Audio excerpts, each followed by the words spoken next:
Hello, this is the luckiest maths teacher in the world. Thank you so much for tuning into this video in which we will look at multiplying and dividing terms. You might be relieved to know that this is easier than adding or subtracting terms. So you can only add or subtract terms if they are like terms, if they have the same pronumerals in each term. But that's not true for multiplying and dividing. You can multiply or divide any terms even if they're not like terms. Similar to adding and subtracting, you just multiply or divide the coefficients and then write the pronumerals. So let's look at why you can multiply terms even if they're not like terms. So let's say I have something like 3a multiplied by 2. So this term, 3a, and this term 2, they are not like terms. But remember, multiplying by 2 is just the same as adding something to itself. This is just 3a plus itself. Just like 10 times 2 is 10 plus 10. Of course, this term and this term are like terms. I can easily add them together. I just go 3 plus 3 is 6 and then write the pronumeral. So that's why, even though these two terms were not like terms, I can multiply them. You can see all I did was multiply the numbers together. 3 times 2 is 6, and then write the pronumeral. So if I had something like 5x times 4, I just go 5 times 4 is 20 and write the pronumeral. Easy as that. So what about when we have lots of pronumerals? So if I have 3b times 7c, I just multiply the two numbers. 3 times 7 is 21, and then write the letters. That would work even if I had 3 terms.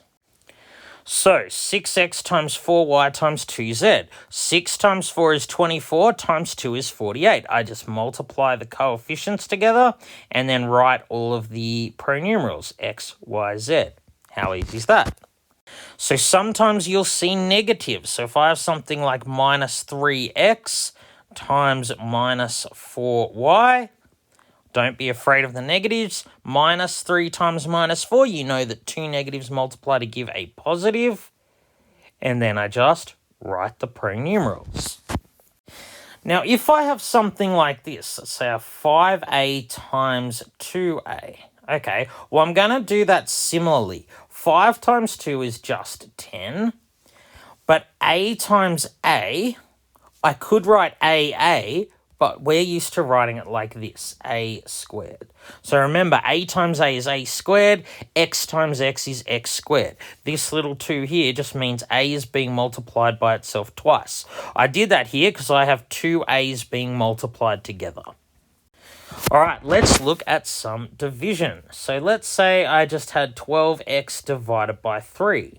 So all I do is I go 12 divided by 3 is 4, and write the pronumeral. So sometimes it's easier to write it as a fraction. So let's say I have 27ab divided by 9b. So what I can do is write it like this, 27ab divided by 9b.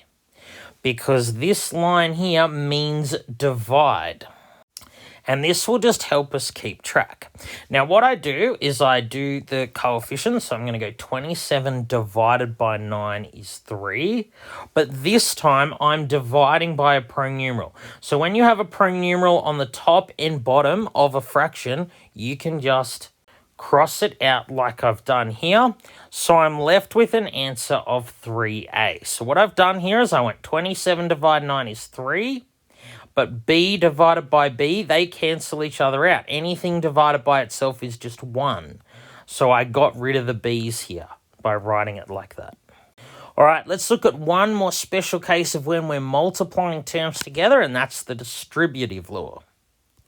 So sometimes when we're multiplying terms, we'll have to multiply a term by something in brackets that has a plus or a minus. So in order to simplify this, in order to perform this multiplication, I use what's called the distributive law. And that is A multiplied by B plus C is AB plus AC. So what's going on here? It's called distributive law because you distribute the A, the thing outside the brackets, to everything in the brackets. So I distribute the A to the B to get AB. I distribute the A to the C to get AC. So that's what the distributive law is. It's this rule here that's going to help us expand brackets. So if I have something like 3 outside of x plus 2, so how we do that, we distribute the 3.